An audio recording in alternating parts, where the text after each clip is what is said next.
ತಂಬೂರಿ ಮೀಟಿದವ ಭವಾಬ್ದಿ ದಾಟಿದವ ತಂಬೂರಿ ಮೀಟಿದವ ಭವಾಬ್ದಿ ದಾಟಿದವ ತಂಬೂರಿ ಮೀಟಿದವ ಭವಾಬ್ದಿ ದಾಟಿದವ ತಾಳವ ತಟ್ಟಿದವ ತಾಳವ ತಟ್ಟಿದವ ಸುರರೊಳು ಸೇರಿದವ ತಾಳವ ತಟ್ಟಿದವ ಕಳರೆದೆಯ ಮೆಟ್ಟಿದವ ತಾಳವ ತಟ್ಟಿದವ ಕಳರೆದೆಯ ಮೆಟ್ಟಿದವ ಗಾಯನ ಪಾಡಿದವ ಹರಿಮೂರ್ತಿ ನೋಡಿದವ ಗಾಯನ ಪಾಡಿದವ ಹರಿಮೂರ್ತಿ ನೋಡಿದವ ತಂಬೂರಿ ಮೀಟಿದವ ಭವಾಬ್ದಿ ದಾಟಿದವ ತಂಬೂರಿ ಮೀಟಿದವ ಭವಾಬ್ದಿ ದಾಟಿದವ.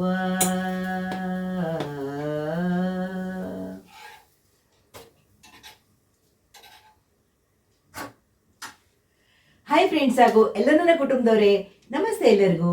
ಹೇಗಿದ್ದೀರಾ ಎಲ್ಲರೂ? ನಾನಂತೂ ಸೂಪರ್ ಆಗಿದ್ದೀನಿ. ನಂತರ ನೀವು ಕೂಡ ಸೂಪರ್ ಆಗಿದ್ದೀರಿ, ಇರ್ತೀರಿ ಅನ್ನೋದೇ ನನ್ನ ಭಾವನೆ. ಬನ್ನಿ, ಬೆಳಗಿನ ಬ್ರೇಕ್ಫಾಸ್ಟ್ ಮಾಡ್ತಾ ಇದ್ದೀನಿ. ತಿಂಡಿ ಮಾಡ್ತಾ ಮಾಡ್ತಾ ಮಾಡ್ತಾ ಮಾಡ್ತಾ ನಿಮ್ಮೊಟ್ಟಿಗೆ ಮಾತಾಡ್ತಾ ಇದ್ದೀನಿ ಅಲ್ವಾ. ಬೆಳಿಗ್ಗೆ ಎದ್ದ ತಕ್ಷಣ ಹೆಂಗಸ್ರಿಗೆ ಏನು ಕೆಲಸ ಇದೆ ಅಲ್ವಾ? ಹೆಂಗಸ್ರಿಗಂತಲ್ಲ, ಎಲ್ಲರಿಗೂ ಹೊಟ್ಟೆಗೆ ಬೇಕೇ ಬೇಕಲ್ವಾ, ತಿಂಡಿ ಮಾಡಲೇಬೇಕು.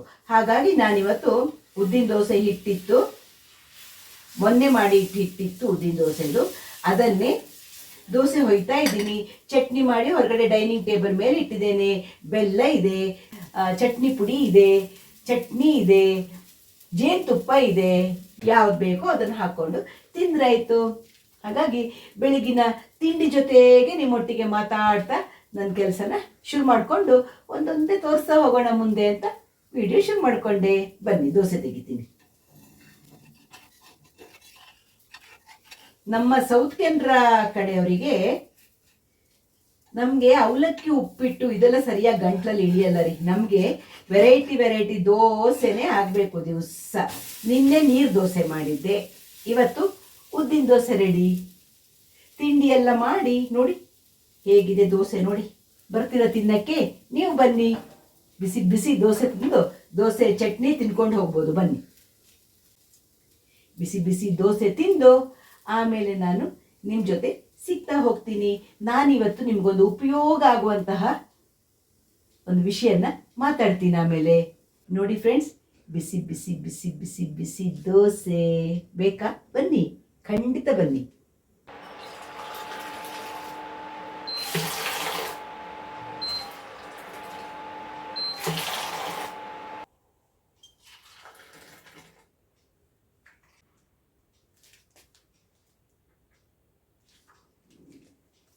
ತಿಂಡಿ ಎಲ್ಲ ಮುಗಿಸಿ ಮೊಬೈಲ್ ನೋಡ್ತೀನಿ ಒಂಚೂರು.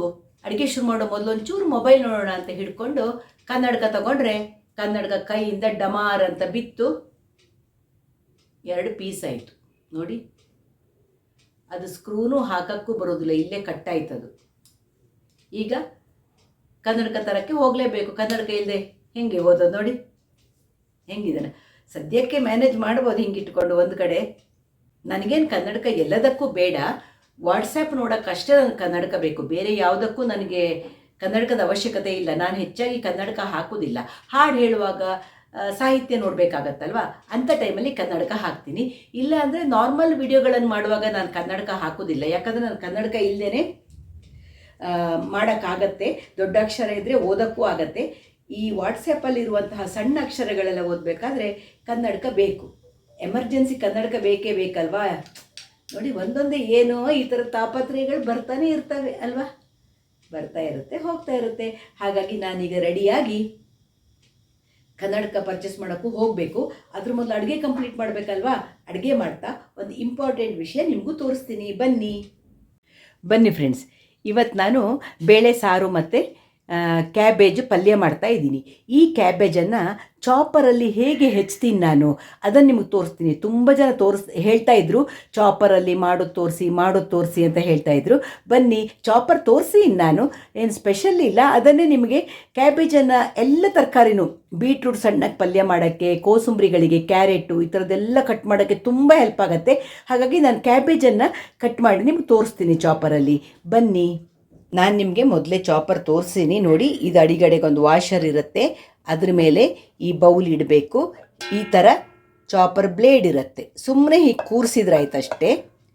ಆಮೇಲೆ ಅದಕ್ಕೆ ಮೇಲ್ಗಡೆ ನೋಡಿ ಈ ಮುಚ್ಚಳ ಇದೆಯಲ್ಲ, ಇದನ್ನು ಈ ಥರ ಕೂರಿಸ್ಬೇಕು. ಈ ಕಡ್ಡಿ ಇದೆಯಲ್ಲ, ಈ ಕಡ್ಡಿಗೆ ಈ ಇಲೆಕ್ಟ್ರಿಕ್ ಬುರುಡೆ ಬರುತ್ತಲ್ಲ, ಇದನ್ನು ಈ ಥರ ಕೂರಿಸಿಬಿಟ್ಟು ಪ್ಲಗ್ ಹಾಕಿದರೆ ಆಯಿತು. ಇಲ್ಲಿ 2 ಥರದ್ದು ನಾಬ್ ಇರುತ್ತೆ. ಸ್ಪೀಡು, 1 ಸ್ಪೀಡು ಮತ್ತು 2 ಸ್ಪೀಡು. ಈ ಸ್ಪೀಡನ್ನು ಒತ್ತಿ ನಮಗೆ ಎಷ್ಟು ಬೇಕೋ ಅಷ್ಟು ರೀತಿಲಿ ತರಕಾರಿ ಚಾಪ್ ಮಾಡ್ಕೊಳ್ಳುವಂಥದ್ದು. ಇದನ್ನು ಪ್ಲಗ್ ಪಾಯಿಂಟಿಗೆ ಹಾಕಿ ಚಾಪ್ ಮಾಡುವಂಥದ್ದು ತೋರಿಸ್ತೀನಿ ನಾನು ನಿಮಗೀಗ. ನಾನು ಚೆನ್ನಾಗಿ ಕ್ಯಾಬೇಜ್ ತೊಳೆದು ಇಟ್ಕೊಂಡಿದ್ದೀನಿ. ಇದನ್ನೀಗ ನಾನು ನೋಡಿ 4 ಪೀಸ್ ಮಾಡ್ತೇನೆ. ಹೀಗೆ ಈ ಮಧ್ಯದ ಗಟ್ಟಿ ಪಾರ್ಟ್ ಇರುತ್ತಲ್ಲ ಅದೆಲ್ಲ ತೆಗೆದು ಬಿಡ್ತೇನೆ ನಾನು. ನೋಡಿ ಈ ಥರ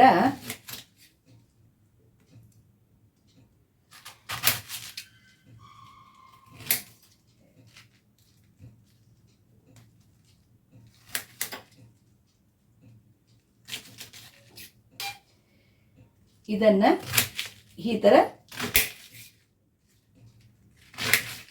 4 8 ಪೀಸ್ ಮಾಡ್ಕೊಳ್ತೀನಿ. ನೋಡಿ 8 ಪೀಸು ಮಾಡಿ ಇಟ್ಕೊಂಡೆ ನಾನೀಗ ಕ್ಯಾಬೇಜನ್ನು. ಈಗ ಅದನ್ನು ಚಾಪರಿಗೆ ಹಾಕ್ತೀನಿ, ತೋರಿಸ್ತೀನಿ ನಿಮಗೆ. ನೋಡಿ ಈ ಬುರುಡೆನ ಎತ್ತಿ ಈ ಕಡೆ ಇಟ್ಕೊಂಡೆ, ಮುಚ್ಚಳ ತೆಗೀರಿ. ಎಷ್ಟು ಹಿಡ್ಸತ್ತೆ ಒಂದು ಸರ್ತಿಗೆ ಇಷ್ಟು ಹಾಕ್ತೀನಿ ನಾನು. ಒಂದು 2 ಪೀಸ್ ಎಕ್ಸ್ಟ್ರಾ ಉಳಿಸ್ಕೊಂಡಿರ್ತೀನಿ, ನೋಡೋಣ. ಕ್ಲೀನಾಗಿ ಕೂರ್ತಲ್ಲ ಈಗ ಮೇಲ್ಗಡೆ 2 ಬಟನ್ ಇರುತ್ತಲ್ವ ನೋಡಿ, ಒಂದನ್ನು ಪ್ರೆಸ್ ಮಾಡ್ತೀನಿ ಈಗ.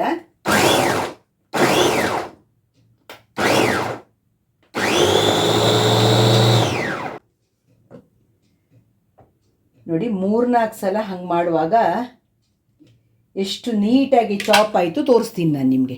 ನೋಡಿ ಫ್ರೆಂಡ್ಸ್,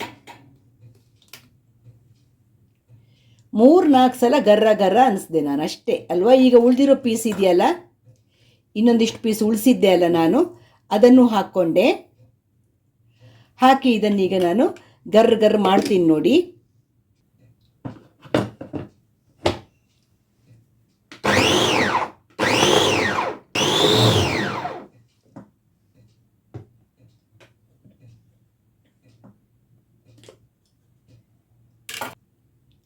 ನೋಡಿ ಫ್ರೆಂಡ್ಸ್, ಎಷ್ಟು ನಿಮ್ಗೆ ಪಲ್ಯಕ್ಕೆ ಹೇಗೆ ಬೇಕು ನೋಡಿ ಇಲ್ಲಿ. ನೋಡಿ ಇಲ್ಲಿ ಎಷ್ಟು ಕ್ಲೀನಾಗಿ ಚಾಪ್ ಆಯಿತು ನೋಡಿದ್ರಾ. ಸೊಪ್ಪನ್ನು ಈ ರೀತಿ ಚೆನ್ನಾಗಿ ಚಾಪ್ ಮಾಡಿ ಪಲ್ಯ ಮಾಡೋಕ್ಕೆ ಬರುತ್ತೆ. ತೊಳೆಯೋಕ್ಕೂ ತುಂಬ ಸುಲಭ ಫ್ರೆಂಡ್ಸ್, ಏನಿಲ್ಲ ನೋಡಿ. ಇದನ್ನು ತೆಗೆದ್ರಾಯ್ತು, ಬ್ಲೇಡ್ ತೆಗೆದ್ರಲ್ವ, ಎತ್ತಿದ್ರಾಯ್ತು ಬ್ಲೇಡ್. ನೋಡಿ ಎಷ್ಟು ಚೆನ್ನಾಗಿ ಬರುತ್ತೆ ನೋಡಿ. ಇದನ್ನೇ ತೋರಿಸೋಣ ನಿಮಗೆ ಅಂತ ನಾನು ವಿಡಿಯೋ ಶುರು ಮಾಡಿದ್ದು ಇವತ್ತು. ಹೆಲ್ಪ್ಫುಲ್ ವಿಷಯಗಳು ಏನೇ ಇದ್ದರೂ ನಿಮ್ಮೊಟ್ಟಿಗೆ ಹಂಚ್ಕೊಳ್ಳೋದು ನನಗೆ ತುಂಬ ಇಷ್ಟ ಫ್ರೆಂಡ್ಸ್. ನೋಡಿದ್ರಲ್ವ ಫ್ರೆಂಡ್ಸ್, ಚಾಪರಲ್ಲಿ ಎಷ್ಟು ಕ್ಲೀನಾಗಿ ಡಿ ನೋಡಿ. ಪಕೋಡ ಮಾಡೋಕ್ಕೆ, ಕ್ಯಾಬೇಜ್ ಬೋಂಡ ಮಾಡ್ತೀರಲ್ವ, ಬೋಂಡಕ್ಕೆ ಎಲ್ಲ 2 ನಿಮಿಷ. ಇದು ತೊಳೆಯೋಕ್ಕೂ ಅಷ್ಟೇ. ಈ ಪಾತ್ರೆ ಒಂದು ತೊಳೆದ್ರೆ ಆಯ್ತು, ನೀವು ಈ ಬ್ಲೇಡನ್ನೊಂದು ನೀರಡಿ ಹಿಡಿದು ಬಿಟ್ಟರೆ ಕ್ಲೀನ್ ಆಗಿಬಿಡತ್ತೆ. ಟ್ಯಾಪ್ ಅಡಿ ಹಿಡಿದು ಒಂಚೂರು ಒರೆಸಿ ಬಿಟ್ಟರೆ ಆಯ್ತು. ಇದನ್ನು ಇಟ್ಬಿಟ್ರೆ ಮುಗ್ದು ಹೋಯಿತು ನಿಮ್ಮ ಕೆಲಸ. ಎಷ್ಟು ಕ್ಯಾಬೇಜ್ ಹೆಚ್ಚಕ್ಕೆ ತುಂಬ ಹೊತ್ತು ಬೇಕಲ್ವಾ, ಪಲ್ಯಕ್ಕೆಲ್ಲ ಸಣ್ಣ ಹೆಚ್ಚಕ್ಕೆ ತುಂಬ ಹೊತ್ತು ಬೇಕಲ್ವಾ. ಇದು ಜಟಾಪಟ್ ಅಂತ ನಿಮಗೆ 1 ನಿಮಿಷದಲ್ಲಿ ಹೆಚ್ಚಕ್ಕಾಗತ್ತೆ. ನೋಡಿದ್ರಲ್ಲ ಚಾಪರ್ ಎಷ್ಟು ಹೆಲ್ಪ್ಫುಲ್ ಅನ್ನೋದು ನಿಮ್ಗೆ ಗೊತ್ತಾಗಲಿ ಅನ್ನೋದಕ್ಕೆ ನಾನು ಈ ವಿಡಿಯೋ ಮಾಡಿರೋದು. ನನಗಂತೂ ತುಂಬ ಹೆಲ್ಪ್ಫುಲ್. ನಾನು ಅಡುಗೆ ಮನೇಲಿ ಯಾವಾಗಲೂ ಯೂಸ್ ಮಾಡ್ತಾನೆ ಇರ್ತೀನಿ ಫ್ರೆಂಡ್ಸ್. ಇದನ್ನು ತುಂಬ ಹೆಲ್ಪ್ ಆಗುತ್ತೆ. ರೊಟ್ಟಿ ಮಾಡೋಕ್ಕೆ ಈಗ ನೀವು ಅಕ್ಕಿ ರೊಟ್ಟಿ ಮಾಡ್ತೀರಲ್ವಾ, ಎಲ್ಲ ತರಕಾರಿ ಹಾಕಿ ಅಕ್ಕಿ ರೊಟ್ಟಿ ಮಾಡಿದರೆ ಕ್ಯಾಬೇಜು, ಕ್ಯಾಪ್ಸಿಕಮ್ಮು, ಕ್ಯಾರೆಟ್ಟು, ನೀವು ಏನೇನು ಹಾಕ್ತಿರೋ ಈರುಳ್ಳಿ ಎಲ್ಲನೂ ಇದರಲ್ಲಿ 1 ನಿಮಿಷದಲ್ಲಿ ಪರ್ರಂತ ಎಷ್ಟು ಸಣ್ಣ ಬೇಕಿದ್ರೂ ಪೌಡ್ರ್ ಮಾಡ್ಕೊಳ್ಬೋದು. 1-2 ಸಲ ಗರ್ರ ಗರ್ರ ಅನಿಸಿದರೆ ದೊಡ್ಡ ದೊಡ್ಡ ತರಿಯಾಗಿ ಬರುತ್ತೆ. ಇನ್ನೊಂದು 2 ಸಲ ಗರ್ರ ಗರ್ರ ಮಾಡಿಸಿದ್ರೆ ಫುಲ್ ಸಣ್ಣಾಗಿ ರೆಡಿ ಆಗತ್ತೆ ತರಕಾರಿಗಳೆಲ್ಲ. ಎಷ್ಟು ರೊಟ್ಟಿಗೆಲ್ಲ ಎಷ್ಟು ಹೆಲ್ಪ್ಫುಲ್ ಗೊತ್ತಾ ಇದು. ಅಥವಾ ನೀವು ವೆಜಿಟೇಬಲ್ ದೋಸೆ ಮಾಡ್ತೀರಿ, ಅದಕ್ಕೆ ವೆಜಿಟೇಬಲ್ ಹಾಕೋಕ್ಕೂ ಅಷ್ಟೇ ತುಂಬ ಹೆಲ್ಪ್ಫುಲ್. ಹಾಗಾಗಿ ತೋರಿಸೋಣ ನಿಮಗೆ. ತುಂಬ ಜನ ಕಮೆಂಟ್ ಮಾಡ್ತಾ ಇದ್ರು, ನಾನೊಂದು ಚಾಪರ್ದು ವಿಡಿಯೋ ಮಾಡಿದವಾಗ ಮೇಡಮ್ ತೋರಿಸಿ ಅಂತ. ಸಲಾಡಿಗೂ ಅಷ್ಟೇ ಫ್ರೆಂಡ್ಸ್, ಸೌತೆಕಾಯಿಯನ್ನು ಗರ್ರ ಅನಿಸ್ತೀನಿ ನಾನು, ಕ್ಯಾರೆಟನ್ನು ಗರ್ರ ಅನಿಸ್ತೀನಿ, ಹೆಸರು ಕಾಳು ಮೊಳಕೆ ಬರೆಸಿ ಇಟ್ಕೊಂಡಿರ್ತೇನೆ, ಅದನ್ನು ಸೀದಾ ಹಾಕಿ ಬಿಡ್ತೇನೆ. ಈರುಳ್ಳಿನ ಒಂದೇ ಸಲ ಗರ್ರ ಅನಿಸಿದ್ರೆ ದೊಡ್ಡ ದೊಡ್ಡ ಪೀಸ್ ಆಗುತ್ತೆ. ಆಮೇಲೆ ಎಲ್ಲ ಅದಕ್ಕೆ ನಾನು ಕೊತ್ತಂಬರಿ ಸೊಪ್ಪು ಇದಕ್ಕೆ ಹಾಕಿಬಿಟ್ರೆ ಅದರಲ್ಲೇ ಗರ್ರ ಅಂತ ಪೌಡ್ರ್ ಆಗುತ್ತೆ, ಕರಿಬೇವು ಆಗುತ್ತೆ, ಎಲ್ಲನೂ ಆಗುತ್ತೆ. ಇದ್ರಲ್ಲಿ ಮಾಡಿಕೊಂಡು ಮೇಲಿಂದ ಒಂಚೂರು ಖಾರದ ಪುಡಿ, ಉಪ್ಪು, ಲಿಂಬೆ ರಸ ಹಾಕ್ಕೊಂಡ್ಬಿಟ್ರೆ ಕೋಸಂಬರಿನೂ ರೆಡಿ ಆಗಿಬಿಡುತ್ತೆ ನಮ್ದು. 5 ನಿಮಿಷದಲ್ಲಿ ಕೋಸಂಬರಿ ರೆಡಿ ಆಗುತ್ತೆ.